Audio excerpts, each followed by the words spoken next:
नमस्कार दोस्तों, गांधी जयंती के मौके पर राजधानी के धरना स्थल इको गार्डन से हमने बहुत सारी तस्वीरें आपको कल से दिखा रहे हैं। हम आपको कहीं पर अनशन हो रहा है, कहीं गांधी जी को माल्यार्पण किया जा रहा है और यहाँ पर TG2 के अभ्यर्थियों ने बाकायदा मौन व्रत धारण किया हुआ है। जितने भी लोग धरने पे बैठे हैं सब लोगों ने मौन धारण किया है। केवल प्रवक्ता के रूप में एक ही व्यक्ति मीडिया कर्मियों को अपनी बातचीत बताने के लिए, अपने धरने के बारे में बताने के लिए उसने मौन व्रत नहीं रखा हुआ है। तो इनसे हम बात करेंगे, जानेंगे। लेकिन दोस्तों यहाँ एक बड़ी बात ये भी है कि 3 साल इन लोगों ने नौकरी करी पावर कॉरपोरेशन में, उसके बाद इनको निष्कासित कर दिया गया।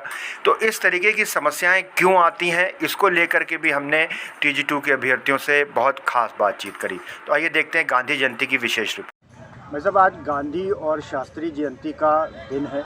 पूरा देश गांधी जी शास्त्री जी की जयंती मना रहा है। यहाँ पर भी धरना स्थल पे भी लोग, कहीं सुंदरकांड का पाठ चल रहा है कुछ लोगों ने, लेकिन आप लोगों ने आज मौन व्रत धारण किया हुआ है। काफ़ी दिन हो गए हैं आपको इको गार्डन में। क्या लगता है कि सरकार क्यों नहीं आपकी बात सुन रही है? देखिए, सबसे पहले तो मैं बता दूं कि आज गांधी जयंती है और गांधी जयंती के अवसर पे जो है मैं पूरे देश को, अपने समस्त साथियों के तरफ से जो है बधाई देता हूं, शुभकामनाएं देता हूं और उनको नमन करता हूं।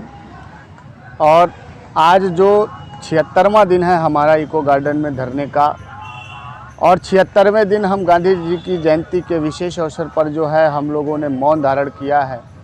उसमें सिर्फ मुझे जो है मौन धारण करने का सौभाग्य नहीं मिल पाया, क्योंकि मीडिया के सामने आप लोगों के समक्ष जो है हमारी वेदना को रखने का काम मुझे करने का सौभाग्य मिला हुआ है। तो मैं इतना कहना चाहूँगा कि अब तक हमारे बारे में सरकार के द्वारा संज्ञान नहीं लिया गया है। इसका एक मुख्य कारण यही हो सकता है कि सरकार कहीं न कहीं हमारे धैर्य की परीक्षा ले रही है। और ऐसा कहा जाता है कि आंदोलन जब भी चले हैं तो बहुत लंबे चले हैं। चाहे हम आज गांधी जी की विशेष जयंती के उपलक्ष्य में ये भी कहना चाहूँगा कि गांधी जी भी जो है तमाम आंदोलन किए, असहयोग आंदोलन, सत्याग्रह, दांडी यात्रा, बहुत तरीके की आंदोलन उन्होंने किए और वो आंदोलन भी लंबे चले थे। तो हमारा भी आंदोलन लग रहा है कि लंबा चलेगा और गांधी जी के पदचिन्हों पर हम आज 76वें दिन पहुँच गए, शांति तरीके से, लोकतांत्रिक तरीके से, संवैधानिक तरीके से। लेकिन अभी भी सरकार के कानों तक हमारी आवाज़ नहीं पहुंच रही है। उम्मीद है कि जल्द जो है आज के मौन धारण के बाद हो सकता है कि आज हम मौन हुए हैं तो उनकी आवाज़ खुलेगी और हमारे विषय में आज कहीं न कहीं से कुछ न कुछ शुभ संकेत आ सकते हैं। वैसा ऐसा देखा गया है कि सरकार जो है वो बहुत एक लोक लुभावना विज्ञापन देती है, नवयुवक उसमें परीक्षा देते हैं और फिर आपकी तरह से कुछ ट्रेनिंग भी करते हैं, फिर निष्कासित भी कर दिए जाते हैं।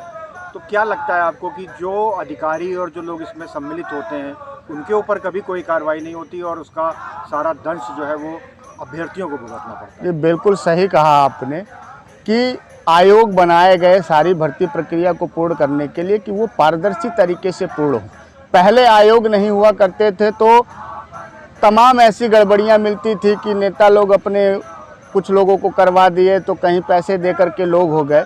लेकिन इन सब बुराइयों को ख़त्म करने के लिए आयोग बनाए गए हर विभागों में, और वो आयोग इसलिए बनाए गए कि ताकि भर्ती प्रक्रिया निष्पक्ष तरीके से पूरी हो और नियुक्ति जो हो वो ऐसे ही योग्य लोगों की हो।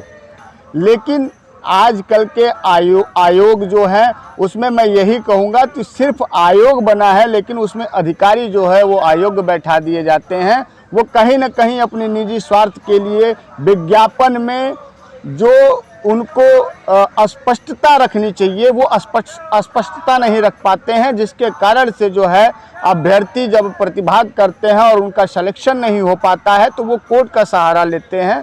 तो कहीं न कहीं कुछ न कुछ कमियां निकल जाती हैं आयोग की और उसका खामियाजा जो है युवाओं को भुगतना पड़ता है, जैसा कि आज हम लोग भुगत रहे हैं 3 साल की विभागीय सेवा करने के बाद। जी, क्या कहना चाहेंगे सरकार से, उत्तर प्रदेश सरकार से क्या कहना चाहेंगे? मैं सरकार से सिर्फ इतना कहना चाहता हूँ कि अगर ज़रूरत पड़ती है जाँच की तो जाँच करवा लें।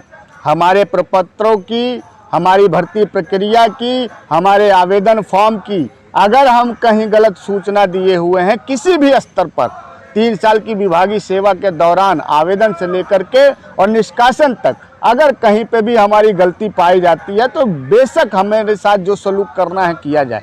लेकिन अगर हम निर्दोष साबित होते हैं तो तो सिर्फ इतना कहेंगे कि हमें हमारा मान सम्मान प्रतिष्ठा हमको विभाग में समायोजन करते हुए हमारे मूल पद पर बहाल करते हुए लौटाने का कष्ट करें, और जो दोषी अधिकारी हैं जिनकी गलतियों का खामियाजा हम भुगत रहे हैं उनको जो है कड़ी से कड़ी सज़ा देते हुए उनके ऊपर जो भी कार्रवाई हो सकती है वो कार्रवाई करने का काम करे, ताकि ऐसे अधिकारियों का मनोबल न बढ़ने पाए और आगे आने वाले भविष्य में इन सब बातों का ध्यान रखा जाए और भर्ती प्रक्रिया निष्पक्ष तरीके से पूरी हो।